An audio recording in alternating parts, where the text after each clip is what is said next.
here in the local church. This conference was awesome, and we come back refreshed and excited for what God's going to do. And I want to get into our Sunday school. It's very instrumental, very key, and God helping us, making us soul winners.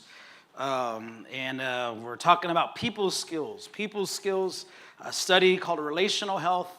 And I've mentioned before, a real good book to read is How to Win Friends and Influence People from Dale Carnegie. This is not a very long book, very, very good though, very helpful.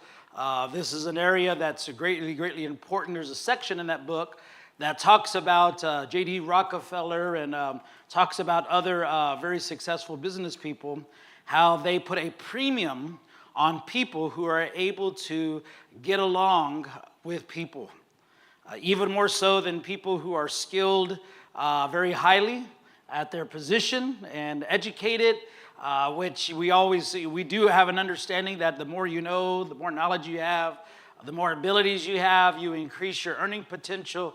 But a big factor in this is getting along with people and knowing how to win people or have good relationships.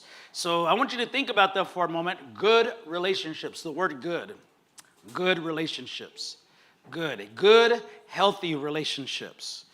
So this doesn't necessarily mean that you're best friends with everybody, but it means that you're able to be diplomatic. You're able to communicate to other people your care, your concern, even your beliefs. And you can do this with not always having to agree on every issue in life. It's possible. For some people, it feels like it's impossible. But when we read the life of Jesus, he was friends with many, many people. And that was one of the greatest accusations of Jesus, was that he was a friend of sinners. And that was the only bad thing they could say about him. And I want to submit that's not a bad thing, to be a friend of a sinner, if your main purpose is to save sinners. So if you're going to come into the world to save sinners, it would probably be really wise to be friends of sinners.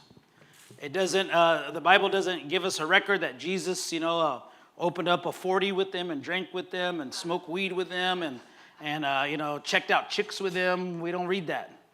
We don't read that Jesus compromised with them to be their friends. But he ministered to them. He saw the great need in people's hearts and lives. And he found a way to communicate to people his compassion, his care, and his desire to rescue them. And he did this on many, many levels. And we'll talk more about that as we go on in this study. In our very first study, in our introduction, it's kind of taken us a little longer than usual, than other Sunday schools, simply because just to get a good foundation to understand our great need to cultivate relationships. And we're going to talk about our third point. This morning, I want to stop probably like about 10:35. We do have a missionary preacher this morning from Bluefields, Nicaragua, Jason Garcia. He's going to be ministering this morning, and I just want to make sure we're ready for everything in our congregation for our morning service. But we'll open it up, obviously, for questions and everything. But we were able to cover our second point last week. And in that second point, we talked about God's interest in our relationships. So I just want to ask y'all guys a few questions based on this point that we made last week. And then I want to talk about our third point, pursuing relational health. So if you've been taking notes, our first point in this very first topic in our Sunday school was life and relationships. And then our second point was God's interest in our relationships. And then we're going to be looking at pursuing relational health. So those are the three main points. And there's other subpoints along the way as we're going in this Sunday school. And I'll open up for questions for maybe if you need a scripture or something like that here in a little bit. But we talked about some things in God's interest in our relationships last week. And we said probably four main ideas for four subpoints. Can anybody name or you've written down some of those subpoints that we made and God's interest in our relationships? Just raise your hand. And this is the value of being a note taker right here. Yes, Nigel. I think this is one of them. I'm not sure. How you are with God is how you. How you are with God will be how you are with people. Yeah. Yes. This is a main point. The main point we talked about that is 10 Commandments are relationship based. That was one of our subpoints. Relationship towards God, relationship towards people. So yes, that's one of the subpoints. There's several others here. If you have written down, if you could share that with me, what are some other subpoints that we shared? I know you had mentioned about the commandments that the first 4 to God, the 5th one is like the bridge or the legs. Yeah, correct. That was in that subpoint. That's correct. 10 Commandments, relationship based. That's one of the subpoints. Yeah, that would be our second subpoint. Our first subpoint was we read of a divine relationship. That would be our first subpoint. Then our second one would be 10 Commandments, relationship based. There's 2 more.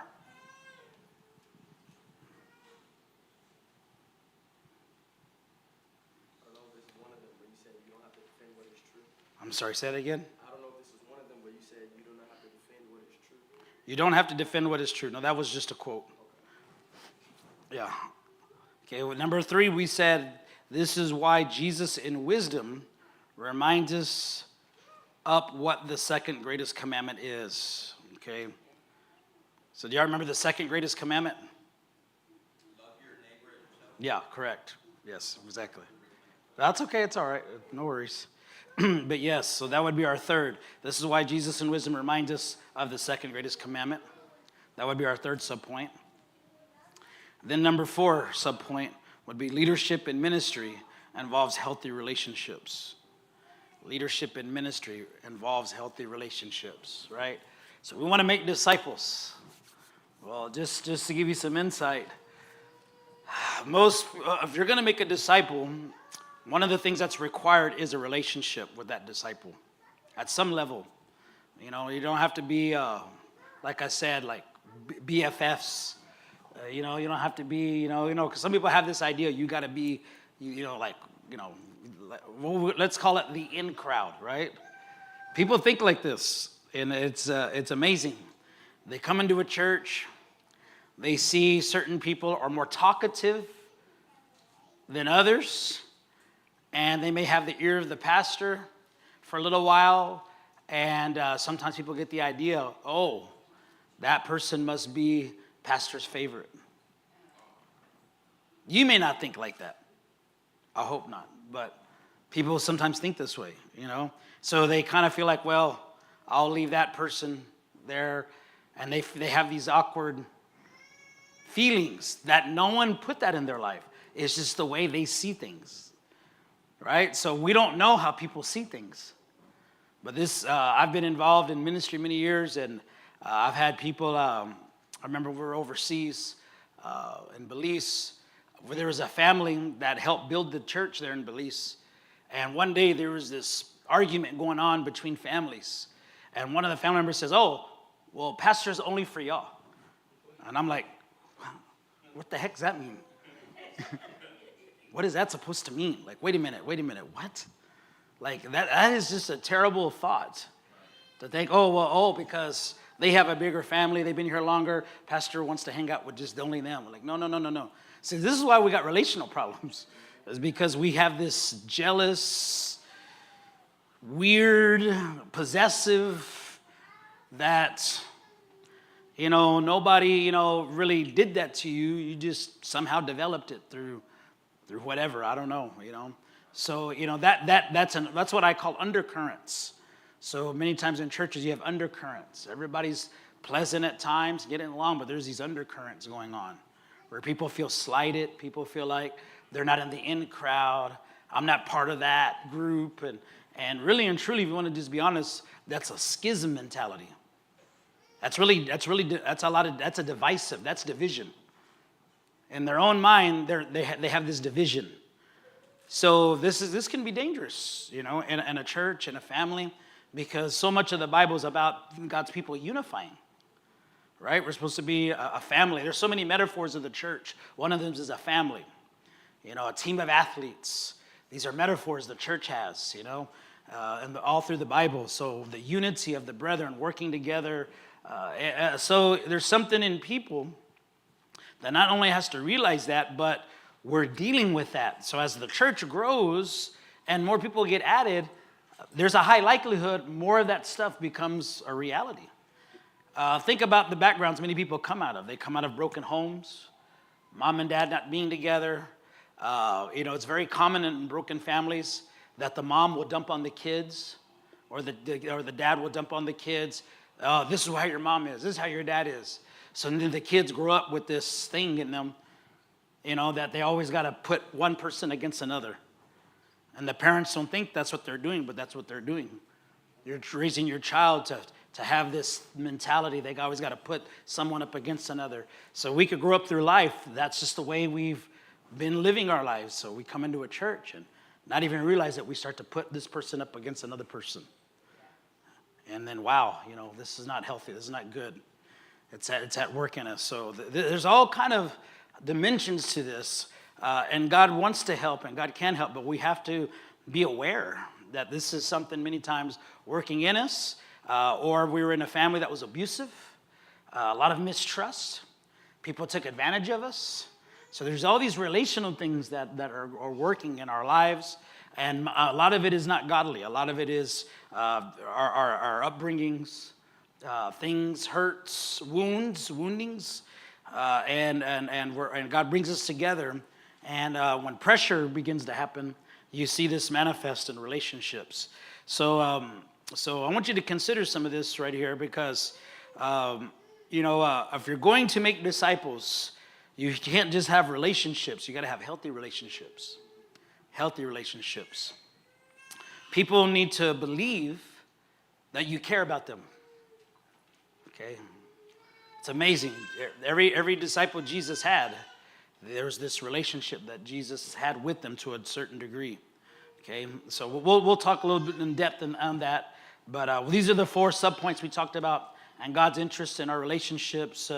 We said number 1, we read of a divine relationship. Number 2, 10 Commandments is relationship based. Number 3, this is why Jesus in wisdom reminds us of the second greatest commandment. And number 4, leadership in ministry. Okay, now before we go to our point, let's see. Okay, before we go to our next verses we're going to look at, has anybody got any questions about that before we start to add a little gas to the pedal here? No? Okay. Yes, Giovanni? The first subpoint? The first subpoint is we read of a divine relationship. And what that's all about is that, remember when God made Adam and Eve, he was in the garden with them in the cool of the day.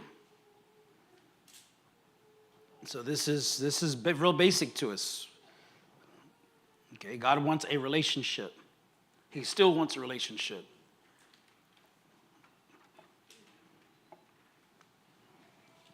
Okay. All right, so before we talk about pursuing relational health, which is our third point, we need to talk about a mistake that often happens and with all of us. It's a mistake that people make without even thinking it sometimes, is how they treat people is separated from their salvation. Okay, and we're going to explain this. How I treat people is separated from my salvation. So in other words, we can behave in our church or behave around other Christians a certain way, but then when we get around the unsaved, we can become very cold and become very disinterested, okay, simply because they're sinners. So this can be a danger. Okay, your salvation isn't separated from how you treat unsaved people. Okay, so part of a testimony that every leader should have, later on you read in Timothy, that he should have a good testimony outside the church. A good testimony outside. What is a good testimony outside the church? What is that going to look like? David?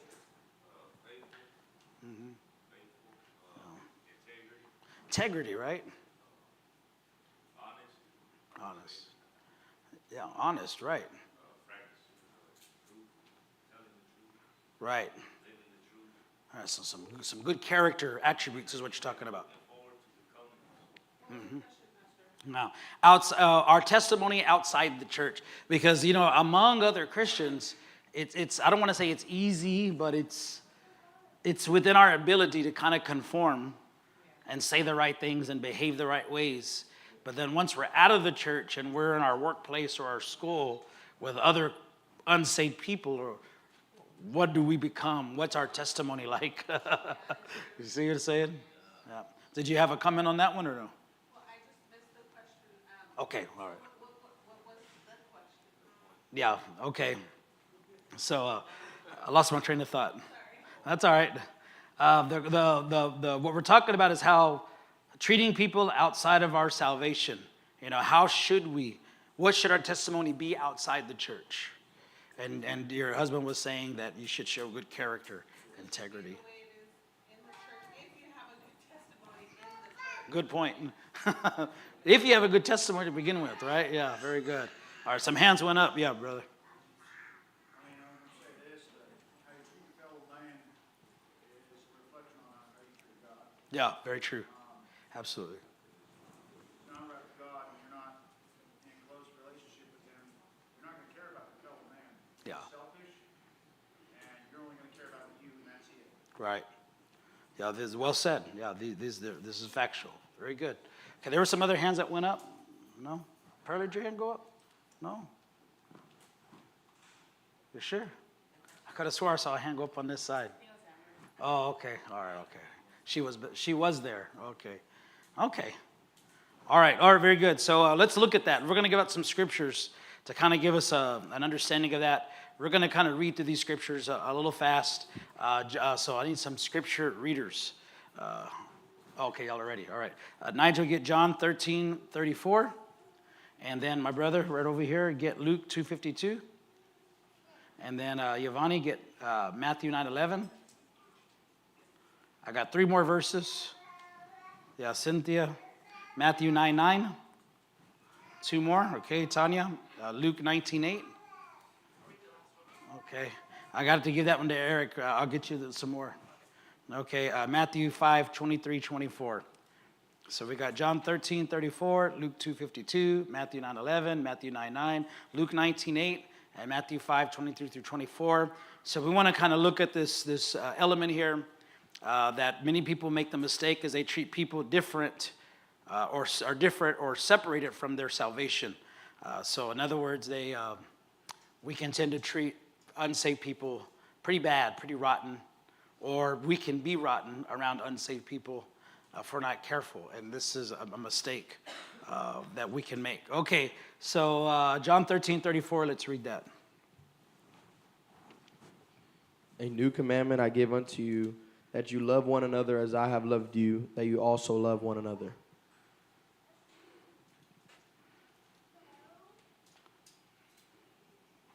Okay, so this actually it's in harmony. The way we treat people should be in harmony with our relationship with God. And our brother said that, and even Cassandra said that, that the way you are, in your relationship with God in the church is the way you should be everywhere, right? So this is very good. Okay, Amber, did you have a question or a comment? I was going to make a comment. I can remember one time one of my students called me out about the music that I listened to. It was crazy because it had been like almost a year ago he had asked me that question. So long story short, I remember hearing like one of my coworkers and was like, you're going to push your child, right? And I was like, it's okay. And I remember taking a deep breath and I answered his question. And then he made a comment, because you're one of those Jesus people, right?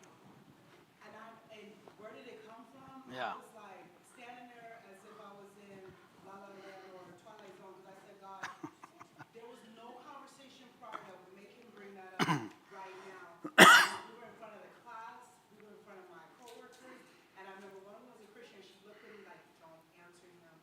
And I said, oh, Jesus, here we go. Yeah. And I said his name, and I said, yes, I am. He said, because you're one of those Jesus people. And I said, yes, I am. Yeah. And he was like, because you listen to that gospel music. And I said,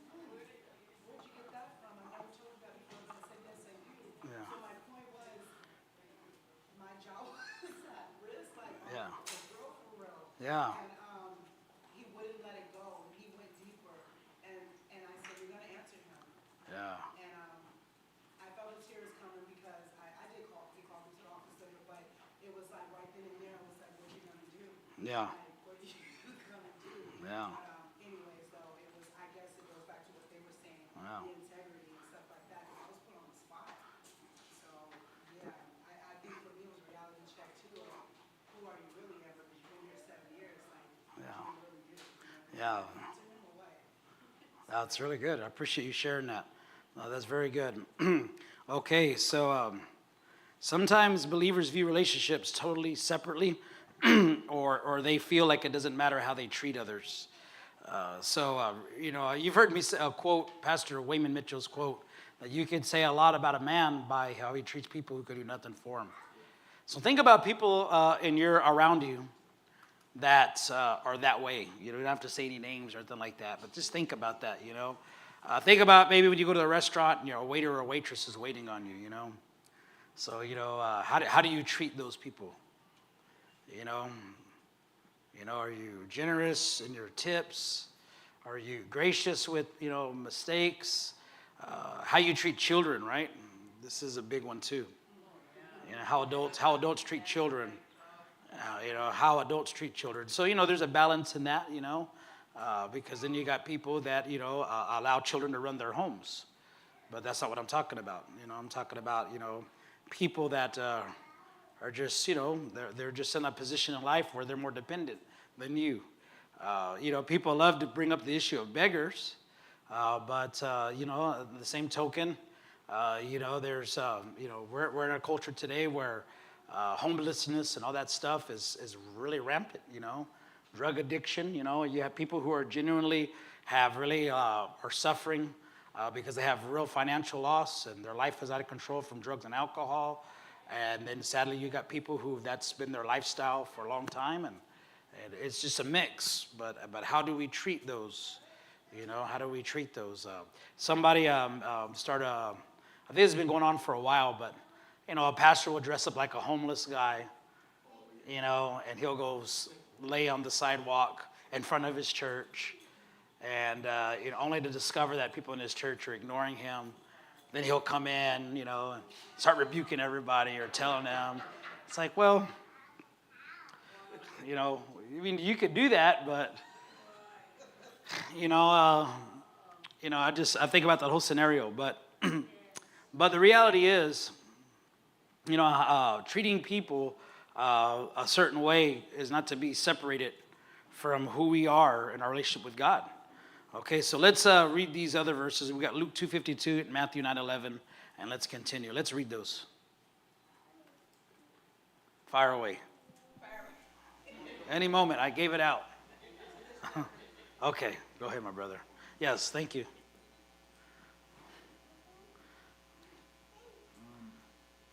And Jesus increased in wisdom and stature and in favor with God and man.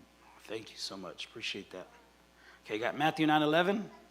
Let's get that ready. Matthew 9:9, Luke 19:8, and let's continue. When the Pharisees saw this, they said to his disciples, "Why does your teacher eat and Why does your teacher eat with tax collectors and sinners?" Very good. All right, Matthew 9:9. And Jesus passed on from there. He saw a man called Matthew sitting on the tax booth, and he said to him, "Follow me." And he rose and followed him. Yeah, very good. Luke 19:8. And then Matthew 5:23-24. Yeah, Zacchaeus, there you go. And then Zacchaeus stood and said to the Lord, "Behold, Lord, the half of my goods I give to the poor, and if I have defrauded anyone of anything, I restore it fourfold." All right. All right, very good. Matthew 5:23-24. So if you are offering your gift at the altar and there remember that your brother has something against you, leave your gift there before the altar and go. First, be reconciled to your brother and then come and offer your gift. All right, very good. All right, so there's just so many verses here that just speak about how we are to pursue, good relationships with people. I mentioned earlier when we started that, what was said about Jesus was he was a friend of sinners. A friend. You are a friend of sinners. So the way they tried to put an image on that was that Jesus was an enabler. Like, yeah, you're a compromiser, right? That's what they were kind of insinuating. Like, Jesus, you compromise. Like, if you really were from God, you would not be around sinners. So they totally lost the heart of God. There are many things that we know in the Bible, in the Old Testament especially, it talks about how man could not be in the presence of a holy God, but it was always God's desire to build a bridge and have relationship with him, even though he sinned. The whole plan of redemption was that man would be restored to relationship with God again, and in doing that, he would also be in relation with his fellow man. But they lost the heart of that. They lost the heart of that. And, Pharisees, Sadducees, that whole thing they were very cliquish. They prided themselves on their knowledge, their heritage, who they were as a people of God. And they lost the heart of God. They absolutely lost it. And it was God's heart is for people, for broken people, lost sinners. And, that was something that Jesus made sure he came to seek and to save that which was lost. So let's talk about our need to pursue relational health. Pursuing relational health. This is our third point. So since relationships are a part of all of life, God is interested in how we approach relationships. So think about that. How do you approach relationships? How do you approach? Do you know there's some people who are proud that they don't, or they're proud that they are, introverted. Pastor, I don't like to talk to nobody. And they're proud of that. When people say that, number one, I don't necessarily believe that. I believe they do talk to somebody. But the ones they're talking to are probably not good influences. Why? Because why would you be saying that? I'm not saying that everybody has to be big mouths, talking all the time, extroverted, I'm not saying you have to be that way. But at the same time, your approach to relationships is, some people are like, well, I just keep to myself and I'm innocent, I don't cause trouble. Well, I don't believe all that either. You may see yourself that way. But that may not be the reality, okay? But and I don't think everybody's got bad intention. But the way you approach a relationship, all right? So sometimes it's like, a big part of my job as a pastor, my responsibility, is to learn every person in a sense. I learn, and I'm not trying to examine you or nothing like that, but I pick up things, because why? Because I want to minister to you.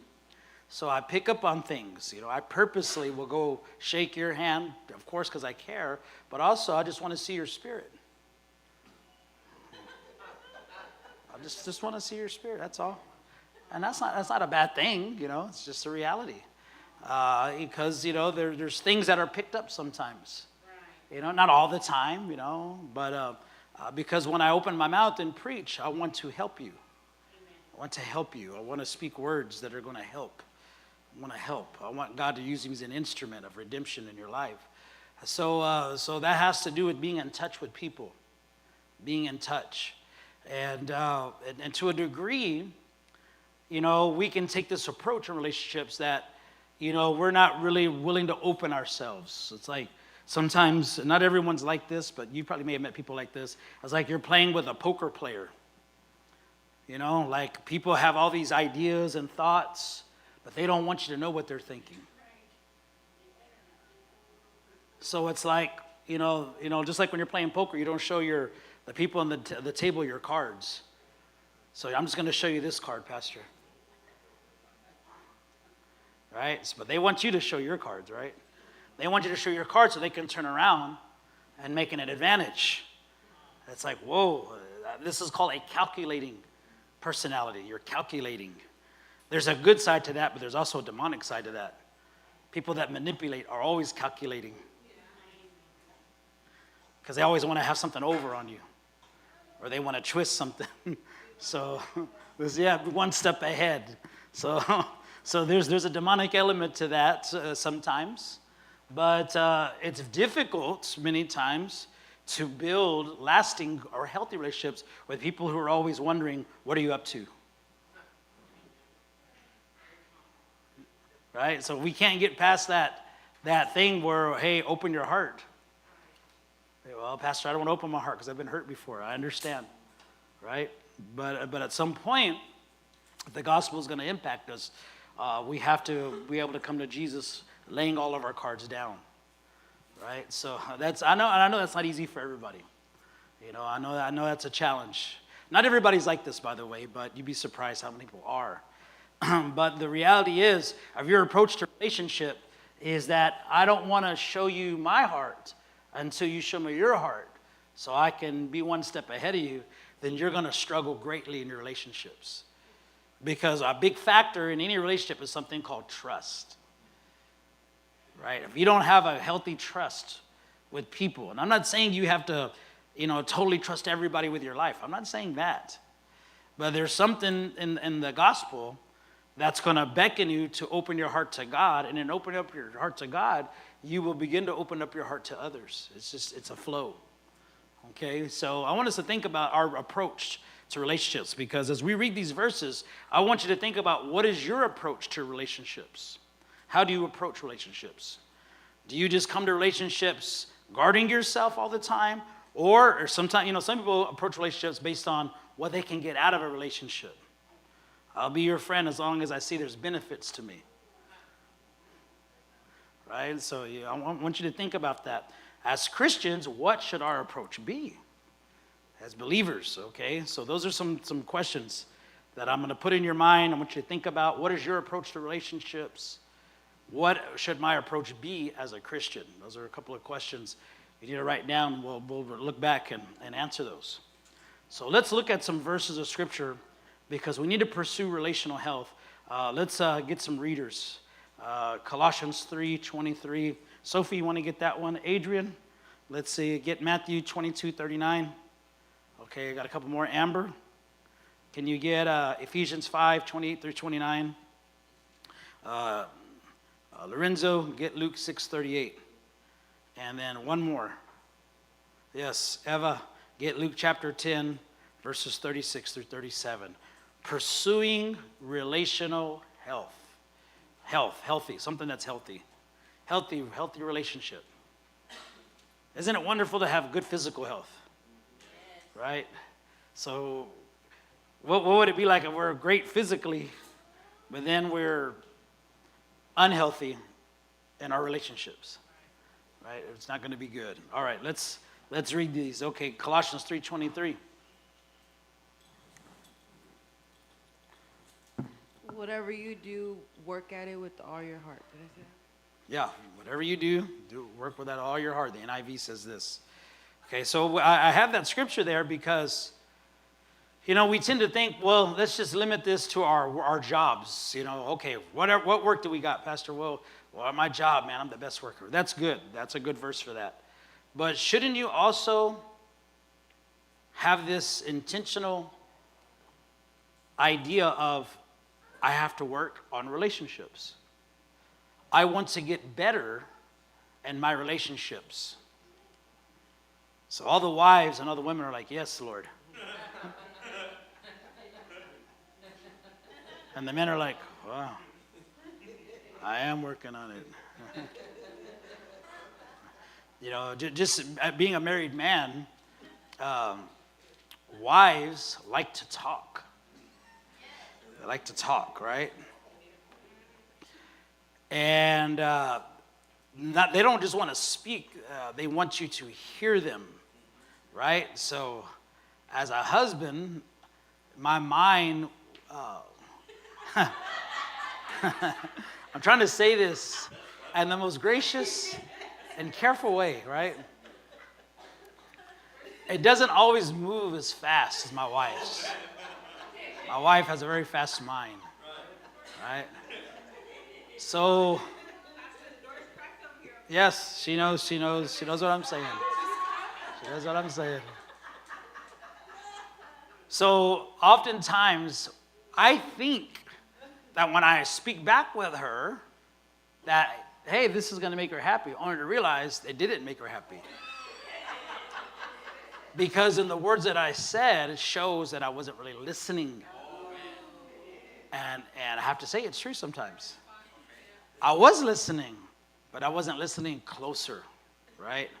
So that tells me as a husband, I got to get better at my relationship with her, right? So that's why I said what I said, you know. So this is just the way life is, folks. All right, here we are, right? So, you know, that you may think, well, Pastor, that's only in marriage. I'm not married. I don't have to. No. You should want to be better at building relationships. You should want. One of the main reasons why is because most of you in here, I believe, want to win souls to Jesus. Right? So this is going to be huge, right? It's going to be huge. And there will be the benefit that as you work on your relationship with winning souls and your relationship with God, you will become a better spouse. Or if one day you get married, you will be a better spouse for that partner. It will flow over, okay? So what you think about this? So how do we think about it? How do we do this then? How do we work on this? So let's think about this. Matthew 22:39. And then Ephesians 5:28 through 29. Let's go ahead. Let's go read those. You shall love your neighbor as yourself. All right. So remember, this is our opening verse. You shall love your neighbor as yourself. So before we read the other verses, and I just want you to get ready to be prepared to come read these. This is a very important statement and probably one of the most challenging things that we're going to have to embrace. You must be willing personally to selflessly do for others what you want others to do for you. This is one of the greatest challenges, and this is why some people just say, oh, let's study another topic, Pastor. So there's one thing to say, okay, I want you to work on being selfish. But there's another thing to say, I'm willing to be selfless. Selfless, right? So, are you willing to do for others what you want others to do for you? So think about what you want others to do for you. What do you want others to do for you? You know, what do you want from others? What do you want? Think about that. What do you don't have to tell me, but I want you to think in your mind, what do you want from others? So now, are you doing that to others?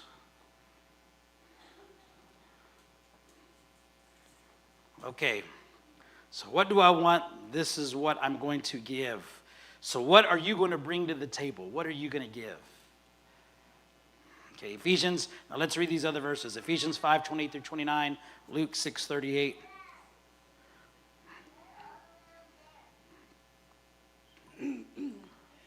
So husbands ought to love their own wives as their own bodies. He who loves his wife loves himself. For no one ever hated his own flesh, but nourishes and cherishes it, just as the Lord does the church. All right.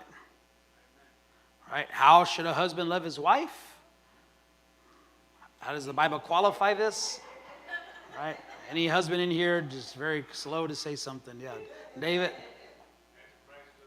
It's Christ. And how did he love the church by sending just Hallmark cards, chocolates, flowers? And I will say that still means something. but what was the apex of that, David? Yeah, he died. He died. Yeah. He died for the church, willing to give the ultimate sacrifice for the one he loved. This is how husbands ought to love their wives, right? What a challenge, right?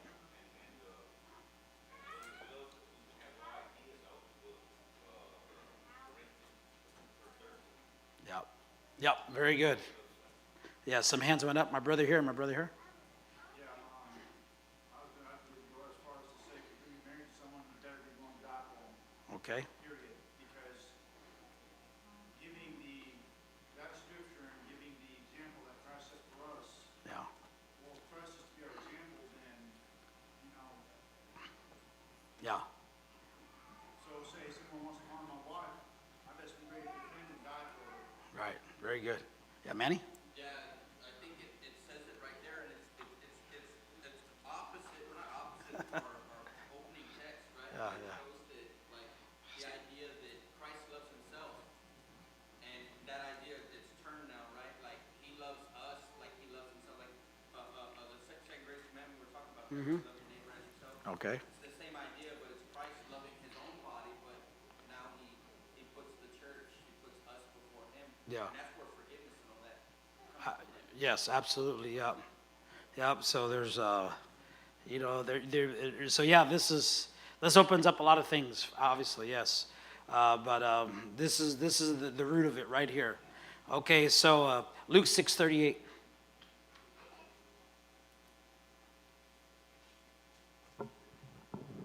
Give and you will receive, your gift will return to you in full, pressed down and shaken together, to make room for more, running over and poured into your lap. The amount you give will determine the amount you get back. Very good.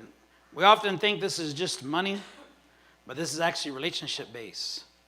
How you are with people will come back.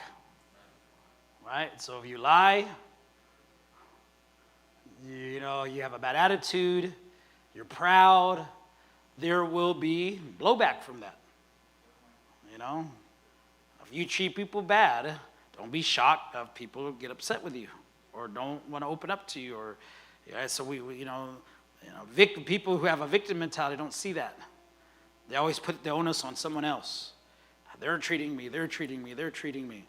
Well, what kind of reputation have you built up to receive that treatment? So we all build a reputation by our behaviors, our actions, how we treat others. Okay? So we want people to be Christians to us, but we don't want to be Christians to others. So that's opposite, right? So it isn't do this. By the way, this isn't, if you do this, then people are going to treat you right. This is do this regardless of how people treat you. Right? So this is what we tend to, yes, Cassandra.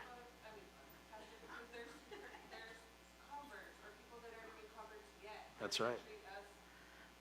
Like sinners. Yeah, that's true.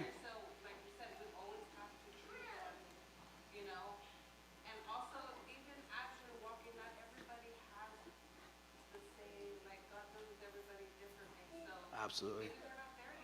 Absolutely. Absolutely. Absolutely. We can have real high expectations on people and that are they're too high. No one lives up to that. They can't live up to that. And we're disappointed. So, but absolutely, this is not, I'll repeat, this isn't like, okay, if you do these things, everybody's just going to treat you so good now. No. They may continue to put pies in your face. But, this isn't about how you are going to get people to treat you good. This is about how you can take initiative and authority and help build healthy relationships with others. But in doing this, you're doing something for yourself. You're learning how to process the difficult things in life. Being mistreated, not being treated fairly, or being overlooked, or you have to learn how to deal with those things the right way. Okay? Oftentimes when we're treated this way, we deal with it in a very poor way because of our carnality. Yes?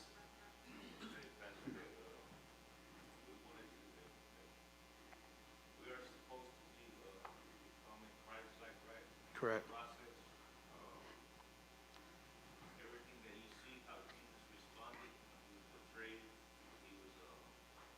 Yes.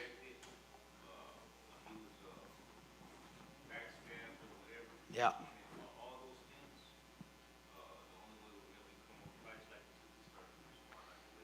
Correct.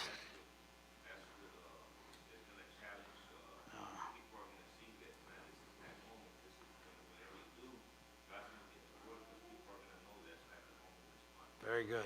So you bring up a very good point, David, and a question I want to ask you is how do you handle betrayal?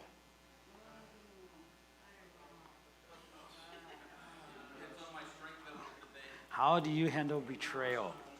When people betray you, how do you handle that?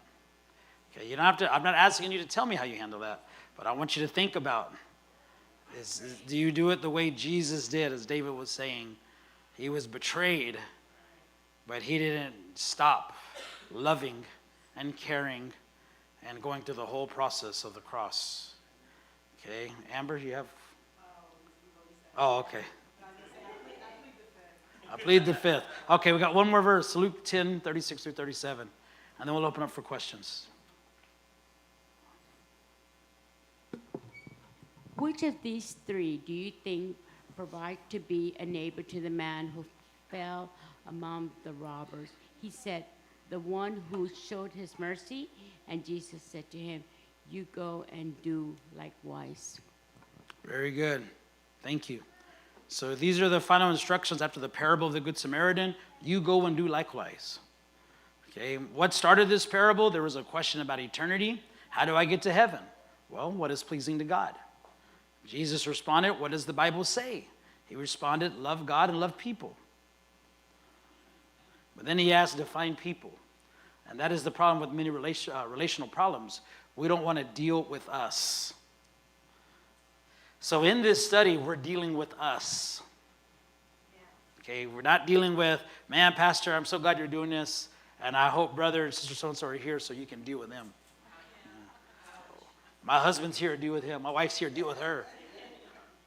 No, if you got to deal with you, deal with you. Let's open up for questions, Manny. I just wanted to ask, maybe just open up an idea so people can just kind of think about it. Like, I can't help but in all of this that we've been kind of looking at for these last couple of studies is the idea that where love and forgiveness from us to everyone else comes in, right? Mm-hmm. I think it's paramount, and that's kind of what he's teaching us, right? To be merciful to everyone else, right? Like, you pretty much got to forgive them for whatever bad behavior may come. You know what I mean? Yeah. Love them through it. Versus what we were talking about. Yeah, it's a challenge. It's a challenge, right? It's a challenge. It's the challenges on what we're going to do after we've been betrayed, after we've been treated poorly, after we've been disrespected, after someone's been mean to us or cruel to us, or after someone's ignored us, after someone has said something that offended us. What are we going to do about it? So, Pastor, they got to do something about it. No. This is why we have deep relational problems. It's because you're expecting for someone to do that you're supposed to do. Right? God wants you to do. Yeah, brother. You want to talk about betrayal and things of that nature. I'm being betrayed like garbage. Now, I don't do this out of hatred. I do this because, okay, this is how you're going to act. I don't want nothing to do with you. Because it's good for me. Not to deal. It sounds selfish, I understand, but I got to leave in the dust, man. I can't put up with that type of stuff. If you're gonna treat me not right, I can't be around you. I understand Christ taught us to put up with so much, but after a while, he also told us to take care of ourselves also on top of that. We're the temple of God, so that means sometimes we've got to do what's best for us sometimes. Not all the time, but sometimes. Okay, has anybody got any questions? Questions or comments? Were you asking a question, brother? Well, I mean, what do you think about the thought? Oh, you're asking me what I think. I thought you were just making a comment. I'm sorry. Well, I don't think you have any biblical support for that idea. I don't think you'll find a scripture that says just take care of yourself. I think, and I'm empathetic. I'm empathetic, meaning that I know that however you were hurt, I'm sure it hurt bad. And I also know that you have dignity and you have self-respect, and those are good things. And I'm not saying that you have to be a doormat for people. So this is the thing right here. This is why people oftentimes excuse their sin, is because they don't want to deal with what's going on in them. They want to make whatever was done to them bigger. All right? So one of the devil's strategies is to make God small in your life. And when you hear, like your case, I don't know what was done, but any other case where people are hurt, they'll always make the offense bigger than God. And they'll make it bigger than anything else. So this is already, like somehow the devil has made this situation bigger than God. So that's already wrong. You can't make whatever's happened bigger than God. You know? So you have to somehow say, okay, God, what do you want me to do in this? What do you want me to do? And you know, some things are common sense. I know I need to forgive, but how are you going to get there? What does forgiveness mean? Does forgiveness mean that I'm going to continue to allow this behavior? No, not necessarily. Forgiveness is the ability to let it to release that anger, to release that bitterness, the way Jesus did for us. And that doesn't mean you have to open yourself in a way to where that can happen again. But at the same time, you can't allow for whatever's happened to keep you resentful or to dislodge you.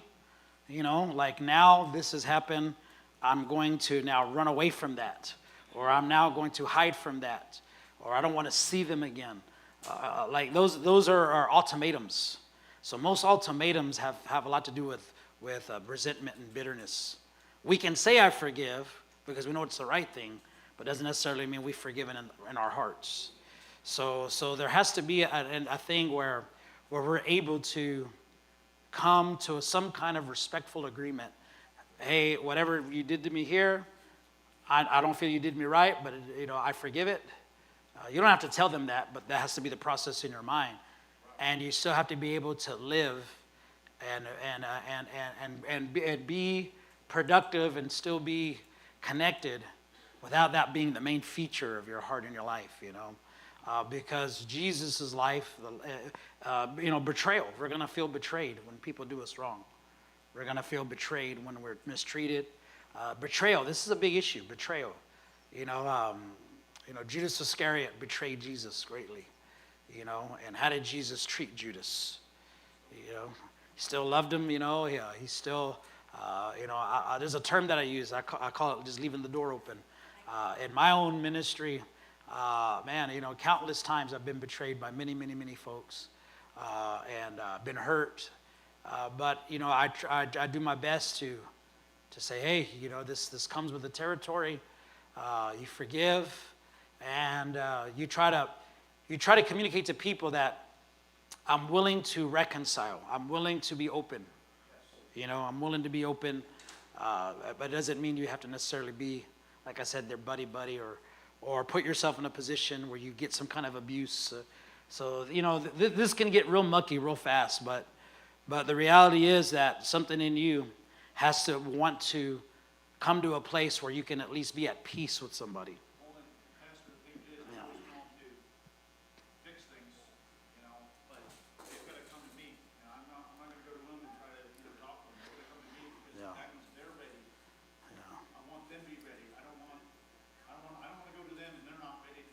Yeah. You know, that's just going to cause more conflict, more arguments. Yeah. You know, and it's, Yeah. You want to know my opinion on that one too? Or no? That's just a comment. Okay, so that can be a good idea sometimes to a degree, you know. But then again, that could be like, you know, they may be thinking the same thing, you know. So you have to learn how to communicate to people. Hey, you know, just be friendly, and just be open, and you know, I pray for situations sometimes. God, open a door where we can actually, you know, reconcile this. Open a door, and you pray for them. You know, God, help them, help me. I forgive them. I don't want this to be a bitterness in my life, an issue of bitterness. Just open a door where we can resolve. So the goal is to be at peace with people. Can you be at peace? You know, so that doesn't necessarily mean being someone's doormat.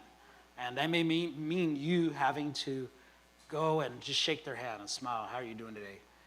You know? Instead of, I understand. You know, it could be a letter. It could be an email. It could be a text. Hey, I'm praying for you, and that's it.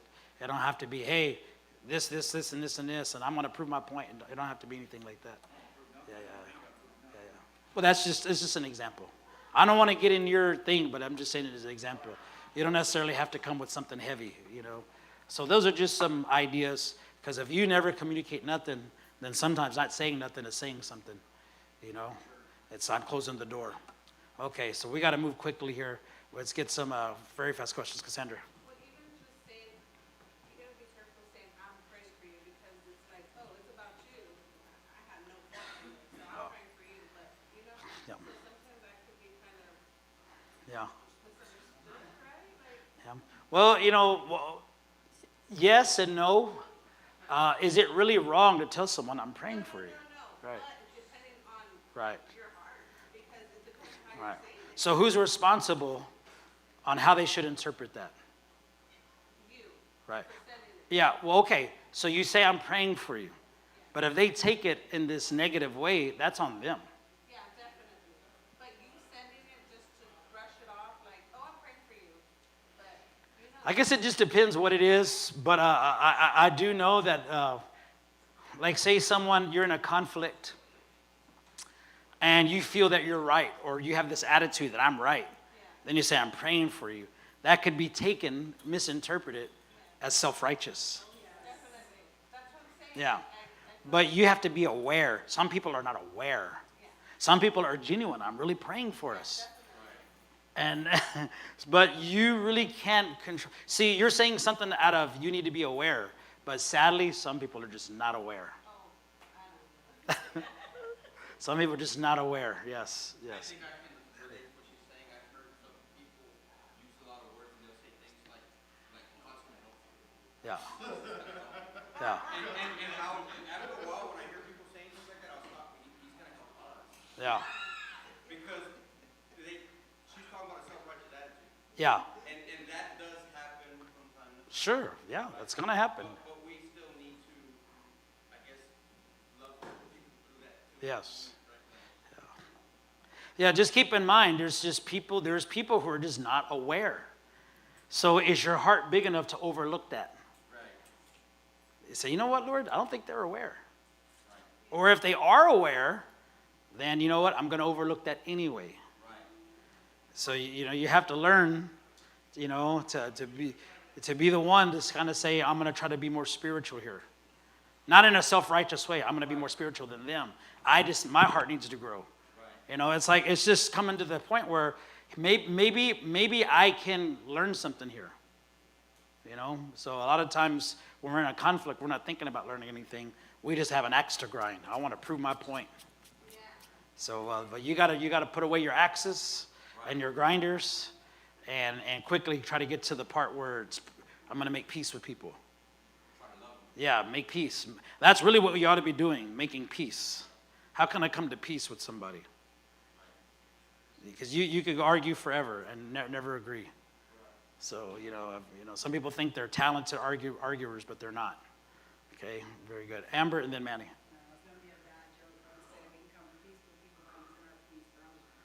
All right. It wasn't that bad. I've heard worse. Yeah, Manny. I wanted to say that was a great word for you to use in that moment, right? Yeah? Just that idea. Peace, man, peace. I want to be at peace with people. I don't want everybody, coming at my neck, or I don't want to be going at everybody's throat, Yeah, Cynthia. Yes, too, like when it says show mercy, because I have a hard time showing people mercy. Like I can smile and be nice, but I'm like, strike one, strike two, strike three. But Baseball player. I know that game. you could act like a history teacher. Oh, remember you did this, but God's really fulfilling to stop being like that. Have mercy on them, just like have mercy on me. Yeah, okay. Very good. I'm not gonna do that. You want to get the letter law things? Pardon? Jesus said in Matthew, he said, forgive someone 70 times 7. It's more than 3, isn't it? Guess what? All I've got to do is forgive someone like 499 times, and I'm good. That's it. Yeah, hey, man. I like that. That's very good. Okay. Well, that's going to be it this morning. Okay, next Sunday, we're gonna make sure you don't miss it. If we're going to really begin to pick up some steam here on this study, we're going to talk about the power of identity. The power of identity. This has a lot to do with your relational health. Power of identity. All right, God bless you this morning. Let's get ready for service.